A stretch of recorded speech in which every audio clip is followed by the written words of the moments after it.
दोस्तों, एक बार एक राजा था, बड़ा ही न्यायप्रिय, प्रजा वत्सल और धार्मिक। वो भगवान की बड़ी निष्ठा और श्रद्धा के साथ पूजा करता था। एक दिन भगवान प्रसन्न हुए और उसे दर्शन दिए। बोले, राजन, मैं तुझसे बहुत प्रसन्न हूँ, मांग क्या मांगना चाहता है। राजा बोला, हे भगवान, मेरे पास आपका दिया सब कुछ है, मुझे अपने लिए कुछ नहीं चाहिए। बस मैं इतना चाहता हूँ, जिस तरह से मुझे दर्शन दे के आपने कृतार्थ किया है, इसी तरह से मेरी प्रजा को और मेरे प्रियजनों को भी आप दर्शन दे दें। भगवान बोले, ऐसा कदापि नहीं हो सकता, ये संभव नहीं है। राजा अपनी जिद पर अड़ा रहा। भगवान बोले, जब तू इतना जिद कर रहा है और चाहता है कि मैं सबको दर्शन दूं, ठीक है, तथास्तु, तो तुम इस पहाड़ी पर अपने सभी प्रियजनों और प्रजा को लेकर आ जाना, मैं सबको दर्शन दे दूंगा। राजा बड़ा प्रसन्न हुआ। उसने नगर में जाकर ढिंढोरा पिटवा दिया कि कल सुबह सारे के सारे उस पहाड़ी पर भगवान के दर्शन करने चलेंगे।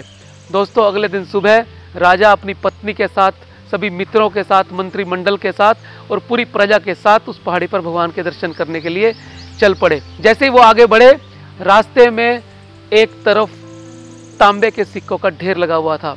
उसमें से प्रजा के कुछ लोग भागने लगे। राजा ने कहा, अरे तुम भगवान से मिलने जा रहे हो, इन सिक्कों के पीछे क्यों पड़े हो, ये कुछ नहीं है भगवान के दर्शन के सामने। फिर भी बहुत सारे लोग नहीं माने और अपनी गठरी में उन सिक्कों को भरने लगे। राजा आगे चले अपनी प्रजा के साथ। आगे जाने पर चांदी के सिक्कों का ढेर मिला। बहुत सारे लोग चांदी के सिक्कों की तरफ भागने लगे। राजा ने फिर समझाया, तुम इस चांदी के पीछे क्यों भाग रहे हो, भगवान तुमसे मिलने वाले हैं, उनके दर्शन के लिए आगे बढ़ो। लेकिन लोग रुके नहीं, वो चलते रहे। राजा अपने और लोगों के साथ आगे बढ़ गया। आगे जाने पर सोने के सिक्कों का ढेर मिला। बाकी बचे लोग सोने के सिक्कों को देखकर ललचा गए और सारे के सारे उस ढेर की तरफ भागने लगे। जितना जिसकी झोली में आया, गठरी में आया, सब उसे भरने लगे। सिर्फ राजा और रानी अकेले रह गए।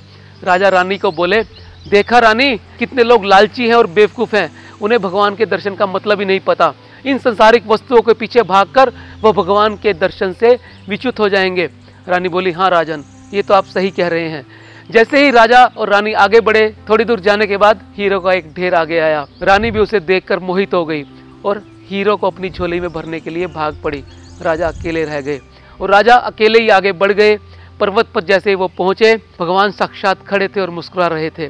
वो बोले, राजन, मैं तो बहुत देर से तुम्हारी प्रजा का, तुम्हारे प्रियजनों का इंतजार कर रहा हूँ, कहाँ हैं सब लोग। राजा ग्लानि से भर गया। उसने अपना सिर नीचे झुका लिया। बोला, राजन, मैंने बहुत कोशिश की, लेकिन आप सही कह रहे थे।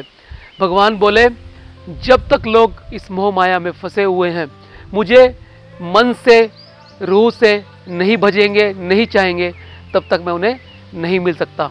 दोस्तों, इस कहानी का सार ये है, यदि आप भगवान को वास्तव में चाहते हैं और उसे प्राप्त करना चाहते हैं, उसे दर्शन करना चाहते हैं, या भगवान ही नहीं, अपने जीवन की किसी भी इच्छा को प्राप्त करना चाहते हैं, तो आपको एक ही लक्ष्य को ध्यान देकर आगे बढ़ना होगा। जिस तरह से घोड़े की दोनों आंखों के साइड में पट्टे बांध दिए जाते हैं ताकि उसे रास्ता सीधा ही नजर आए, साइड का कुछ ना दिखे, इसी तरह से आपको भी सीधे देखने के लिए अपने मन की इच्छाओं की बलि देनी होगी। तभी आप अपनी इच्छाओं की पूर्ति कर पाएंगे और तभी आप भगवान के भी दर्शन कर पाएंगे।